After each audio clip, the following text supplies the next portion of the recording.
अब्दुल मालिक फायरिंग में आज कुछ आरोपियों को लाया गया। इस ताल्लुक से क्या कोर्ट की कार्रवाई हुई, आपने क्या आर्गूमेंट किया, इस बारे में आपसे जानना चाहूँगा। ये दो शख्स को आज लाए थे कोर्ट के अंदर और बड़ा बंदोबस्त भी था पुलिस लोगों का, काफ़ी भीड़ थी और वहाँ पे उन्होंने 7 दिन की पुलिस कस्टडी रिमांड की मांग किए थे। उसमें जो तपास करने वाले जो ऑफिसर है वो भी हाजिर थे और वहाँ पे सरकारी वकील की पहले बहस हुई, बाद में मैंने उसका जवाब दिया। उसके अंदर मेरा कहना इतना था कि एफआईआर जो यानी जो बेस रहता है कौन सी भी केस का, एफआईआर के अंदर ये आरोपी का कहीं जिक्र नहीं है, कहीं उनका नाम नहीं है, इसलिए उनको बिला वजह यहाँ अटक किया गया है। ये बात मैंने कोर्ट के सामने रखी। फिर दूसरी बात ऐसी थी कि दीवानी मामला चालू था, उसके अंदर मनाही हुक्म मिला और कोर्ट ने ये जो ज़मीन मालक है तो उनके तरफ से फ़ैसला दिया है। तो अभी ये फ़ैसला उनके तरफ से आया तो भी ये ज़मीन हड़प करने के लिए और ये कहीं ना कहीं प्रेशर लाने के लिए ये जो है ये हादसा हुआ, ऐसा बनाया गया है।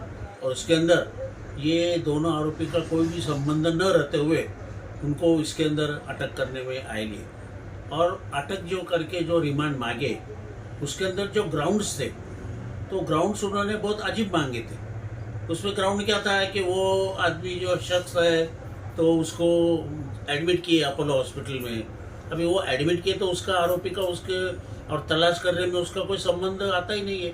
फिर दूसरा था कि भाई जो मोटरसाइकिल है उसका हमको रजिस्ट्रेशन नंबर होना।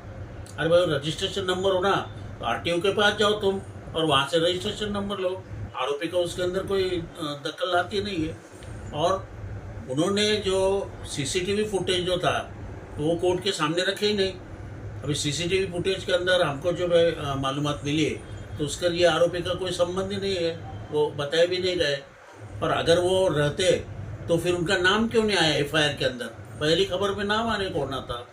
तो ये ऐसे सब बातों का जिक्र हुआ और ये महत्व की ये जो पॉलिटिकल जो क्लाउड है यानी जो पॉलिटिकल प्रेशर है, फिरियादी बहुत यानी फेमस आदमी है तो इसलिए ये लोगों को फंसाया गया है। और जो काउंटर केस हुई है वो काउंटर केस के बारे में कुछ भी नहीं है। और मैंने बताया कि रात में 2 बजे अगर अटक किए, 2 बजे से लेके तो अभी 13 घंटे हुए, तो 13 घंटे के अंदर वो पुलिस के ताबे में थे तो पुलिस से क्यों पूछपरछ की नहीं? फिर ऐसा नहीं है कि कोर्ट ने कस्टडी देना और फिर ही पूछपरछ करना, वो कर सकते थे पूछपरछ, तो उन्होंने कोई पूछपरछ की नहीं, इंक्वायरी की नहीं। ये सब ऐसी बातें रखे और कोर्ट ने शनिचर तक यानी 1 तारीख तक उनको पुलिस कस्टडी रिमांड मंजूर की। अच्छा, आपके मुताबिक अभी तक जो केस रखा गया है वो बेसलेस नज़र आ रहा है आपको? बिल्कुल बेसलेस, एफआईआर में नाम ही नहीं ना, इससे सवाल ही आता। एफआईआर में अगर नाम नहीं है तो इसमें क्या पुलिस पर कोई आरोप आ सकता है या प्रश्न उठ सकता है क्या पुलिस पर? नहीं, पुलिस के ऊपर प्रश्न जब केस चलेगा ना तो उस वक्त फिर प्रश्न उठेगा। अभी तो क्या है, बहुत इनिशियल स्टेज बोलते हैं ना, प्राइमरी स्टेज में अब ये इन्वेस्टिगेशन है। इसलिए अपन पुलिस पे इतना ही बोल सकते हैं कि भाई तुमने सीसीटीवी फुटेज क्यों कोर्ट के सामने रखे नहीं, फिर तुमने जो काउंटर केस है उसके कागजात क्यों साहब के सामने रखे नहीं। काउंटर केस ये केस सब साथ में ही सब चलता है ना, तो वो करने को ना था। वो बात लेकर के अपन पुलिस के ऊपर तमाम मैंने ये लिए आक्षेप लिए ले उनके ऊपर। कस्टडी मिली है, उनके नाम क्या है? एक का नाम है शेख मंसूर शेख बशीर,